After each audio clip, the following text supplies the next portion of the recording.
तकरीरें करते हो, मैं कंट्रोल में नौजवानों को रख रखा हूं, छोड़ दूंगा तो देश ही तबाह कर देगा। अच्छा, इतनी हिम्मत, देश तबाह कर दोगे तुम?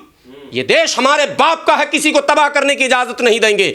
अगर वो मनुवादी जो मंदिर और मस्जिद के मुद्दे पर देश को तबाह करना चाहते हैं, जब हम उनसे लोहा लेने को तैयार हैं, तो इस मनुवादी से भी मुकाबला हमें करना पड़ेगा, जो मुसलमानों को वर्गला रहे हैं, उकसा रहे हैं, मुसलमानों को गलत रास्ते पर डालने की कोशिश कर रहे हैं। यूनिटी का मतलब यूनिटी है, यूनिटी का मतलब है शिया, सुन्नी, बरेलवी, देवबंदी, बासमती, अहले हदीस। आप फिरकों में जो बटे हैं बटे रहिए, मगर मुद्दे पर आइए। मस्जिद तो सबकी खतरे पर है ना, मस्जिद तो सबका है ना, मदरसा तो सबका है, कब्रिस्तान तो सबका है, कुरान तो सबका है, हदीस तो, नबी तो सबके हैं, रसूल तो सबके हैं, खुदा तो सबके हैं। तो यहाँ पर आप सब एक जाइए। मैं इंतजार कर रहा हूँ, भारत का मुसलमान भी इंतजार कर रहा, ये सारे उलमा किस दिन एक जगह आएंगे।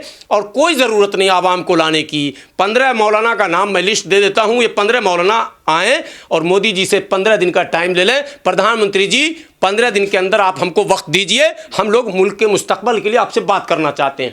15 दिन तक प्रधानमंत्री अगर ना दें तो पूरी दुनिया के मीडिया को बुलाकर वो कहें कि इस मुल्क में जानबूझकर प्रधानमंत्री, मुख्यमंत्री और सारे मंत्री इस मुल्क का माहौल खराब कर रहे हैं।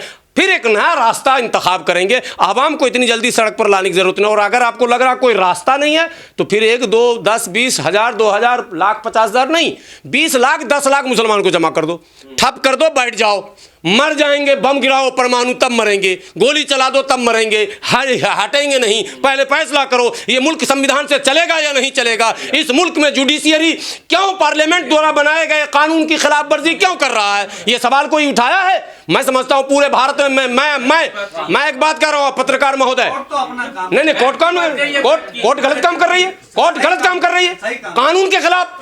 जब प्लेसेस ऑफ वर्शिप एक्ट बना हुआ है, किसी भी कोर्ट को यह औकात नहीं, हिम्मत नहीं है, वो गलत फैसले हो रहे हैं, लेकिन कोई नहीं बोल रहा। कोर्ट नहीं कानून है भाई, प्लेसेस ऑफ वर्शिप एक्ट 1991 में कानून बना, पार्लियामेंट ने कानून बनाया। उस कानून में जितने बिंदु लिखे हैं उसमें यह भी लिखा है कि जो 15 अगस्त 1947 को जो स्थिति थी जिसकी जैसी उसी स्थिति में रहेगी। हाँ, उसमें एक पॉइंट थे कि उससे पहले अगर विवाद हो चुका है 15 अगस्त से पहले तो उस पर गौर किया जाएगा। क्या यह हरी मस्जिद, जामा मस्जिद संभल में 15 अगस्त 1947 से पहले मुकदमा था?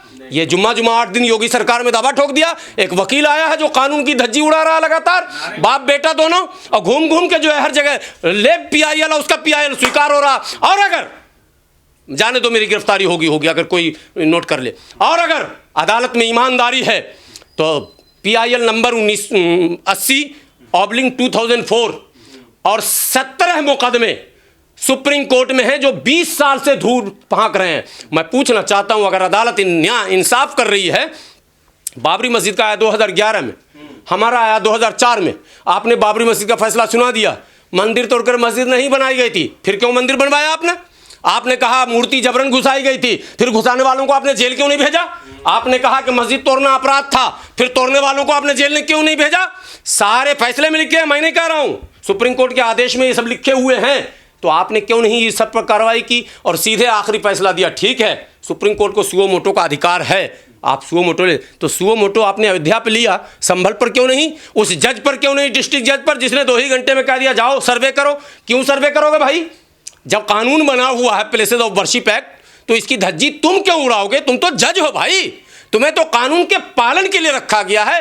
कोई गैर कानूनी काम करेगा उसको दंडित करने के लिए जज है, और जज खुद फैसले दे रहे हैं कानून के खिलाफ, वो भी पार्लियामेंट के। तो इसलिए ये मुद्दा गंभीर है और मुस्लिम लीडरशिप को बोलना चाहिए कि अदालतों को कानून के दायरे में ही फैसले देने चाहिए।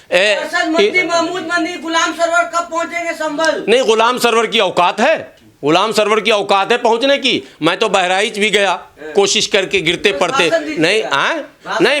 नहीं, यही तो मैं कह रहा हूं, मैं लोगों को सही राह दिखाने की कोशिश कर रहा हूं। उसमें चलिए भी तो आप नहीं चलिए, नहीं ये अरबों रुपया खा के बैठ गए ये, तो घर से और मरने जाए हम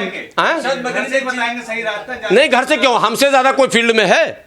महमूद मदनी तो हवाई जहाज से जाते हैं, मैं तो बाय सड़क रोड जाता हूँ, खुले में, बस से, ट्रेन से। अरशद मदनी ने चिंता जाहिर की है मुसलमानों के खिलाफ साजिश हो रही है। नहीं तो ये अरशद मदनी साहब की उम्र कितनी है पता है आप लोग को? 90 साल। 90 के करीब पहुंच रहे हैं। अभी तो चिंता ही है उनको मुसलमानों को लेकर। अब उनको अपनी सेहत को लेकर कोई चिंता नहीं है। वो तो उन्होंने अपनी पूरी ज़िंदगी दे दी कौम को, हर ज़िंदगी तो आपने कहीं और दे दी। बहरहाल अरशद मदनी साहब का मैं बड़ा एहतराम करता हूँ, महमूद मदनी साहब के बनिस्बत बहुत एहतराम करता हूँ, उम्र की वजह से नहीं, उनके इल्म की वजह से। और कुछ काम उनके कुछ काम हैं, लेकिन जो बयानात आ रहे हैं नंबर गेम के चक्कर में सरकार को ये दिखाने की कोशिश है। भाजपा सरकार, पहले समझिए भाजपा सरकार को आप क्यों दिखा रहे हैं भीड़?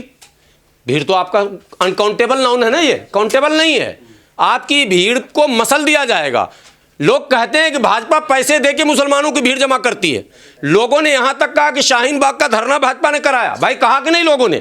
ये सच है ना, आप पत्रकारों को भी पता है।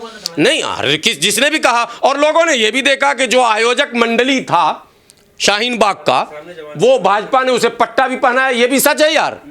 अब मैं गलत तो नहीं कह रहा हूं यहां पर। इसका मतलब भीड़ जुटाने के लिए भारतीय जनता पार्टी फाइनेंस करती है, जहर उगलने के लिए भारतीय जनता पार्टी फाइनेंस करती है।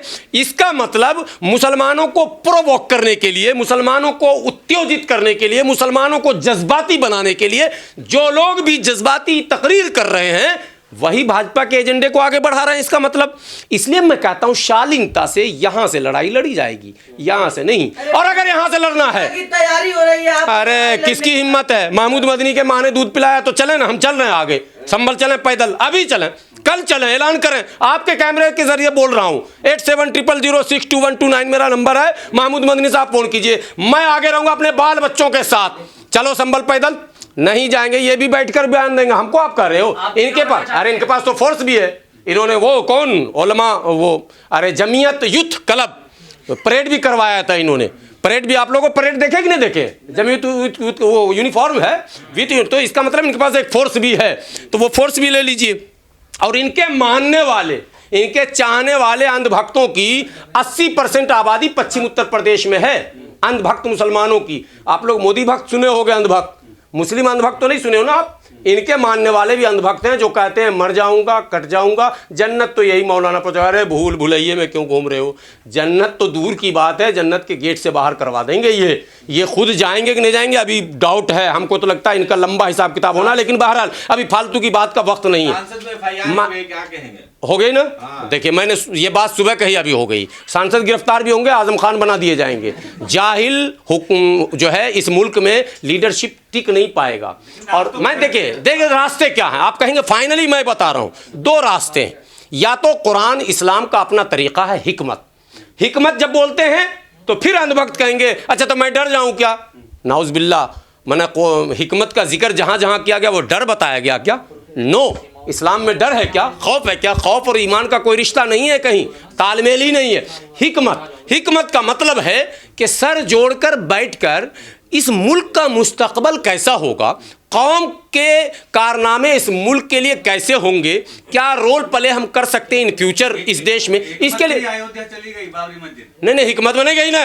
नौजवानों की जान भी। अरे भाई यही तो मैं कह रहा हूं, सर जोड़ के बैठे, सड़क पर आए थे ना। ये बात अदालत की थी, आपको अदालत में वकील रखना चाहिए था बेहतरीन। अब सड़क पर बाबरी मस्जिद को लेकर पूरे दंगे फसाद सब हुए। ये बाबरी मस्जिद एक्शन कमेटी, रिएक्शन कमेटी, तोड़ देंगे जोड़ देंगे, वो हो चुका इस मुल्क में। बाबरी मस्जिद एक्शन कमेटी ने क्या क्या किया हिस्ट्री देख लीजिए। पर्सनल लॉ बोर्ड ने क्या क्या किया हिस्ट्री देख लीजिए। ये जब तक हिस्ट्री नहीं देखेगा, मुसलमानों को सड़क पर अगर लाओ तो कायदे से लाओ भाई मेरे। ये जो 10 20 50 को पत्थर लेके चला जाता है, ये ना चले, ई नो चलबेन। सुनिए, मैं फाइनली इस बात का कायल हूं कि जमहूरियत में, लोकतंत्र में सर का असर तो होता है, लेकिन सर 10 20 50 नहीं, और एक मौलवी के कब्जे वाला नहीं। एक मौलवी मतलब आप महमूद मदनी जाएंगे मैं हूं, फिर वो टेरी टोपी वाले जाएंगे मैं हूं, फिर काली टोपी वाले जाएंगे मैं रामलीला भर रहा हूं, मैं तो जान दे दूंगा। जान दे दिए काली टोपी वाले? नहीं, जान दे दिए क्या? 10 20 को पिटवाए होंगे कल। अभी आप लोग रिपोर्टिंग नहीं कर पाए। कल के डेट में मुझे लगता है 10 20 पीटा है, कहीं डिटेन वगैरह हुआ। 10 20 गया होगा, डिटेन उटेन होगा, 2-4 लाठी भी लगा होगा अगर इनकी बात पे चला होगा तो। हालांकि मैं राउंड अप पे गया था तो कोई नहीं था, सिर्फ पुलिस थी। बाद में फर्जी खबर चला दी गई एक न्यूज़ पे कि गिरफ्तार कर लिए गए। मैं नाम नहीं लूँगा उस न्यूज़, फिर मैं उस न्यूज़ चैनल का नाम नहीं लूँगा। फर्जी खबर चला दी गई कि तौकीर रज़ा गिरफ्तार हो गए। क्यों गिरफ्तार हो गए भाई? इतने सस्ते में निमट रहे हैं आप? आपकी औकात इतनी सी रह गई कि 2 आदमी गिरफ्तार हो रहे हैं? अगर आपके लोग थे मानने वाले, अंग्रेजी में फूल को भी फ्लावर कहते हैं और वो फॉलोवर जो कहते हैं आप लोग, अनुयायी जिनको आप कहते हैं, वो कहाँ है भाई? दिल्ली में। आप मिलते क्यों नहीं हो?